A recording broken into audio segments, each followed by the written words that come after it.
Bonjour, voilà, je m'appelle Suzanne Duvigneau, je suis stomatologue à la clinique Redingue à Arlon et aujourd'hui nous allons parler des extractions dentaires.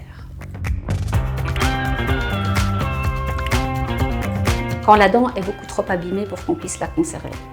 Donc ça concerne des caries et notamment quand la carie est en sous-gingivale. On enlève aussi des dents quand les tissus de soutien de la dent ne sont pas corrects. En cas de traumatisme où on ne sait pas réparer la dent, des dents qui sont luxées, ça veut dire qu'ils sortent de leur alvéole chez des enfants avec des dents de lait.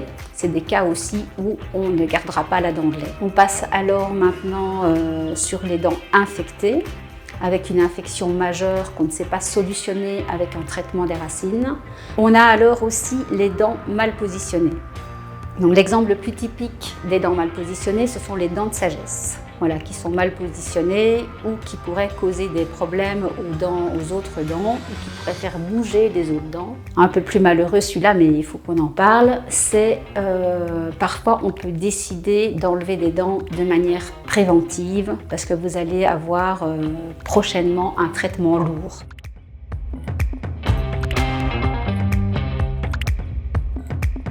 En général, il n'est pas nécessaire que vous fixiez un rendez-vous préalable à l'intervention d'une extraction. Vous pouvez venir directement et on peut vous enlever la dent directement. Sauf si vous préférez vous-même d'abord avoir des informations sur l'extraction. Notamment, je vous donne des exemples quand même où il est préférable d'avoir quelques petites explications supplémentaires.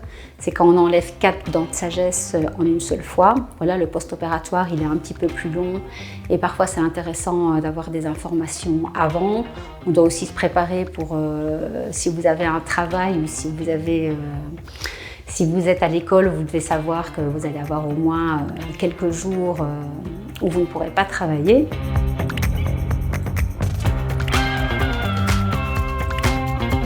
Donc, de manière générale, pour enlever les dents, on pratique une anesthésie locale. Donc, on va vous endormir localement avec un petit anesthésiant local, qui est de la xylocaïne. Donc, la dent va dormir et on va pouvoir pratiquer l'extraction.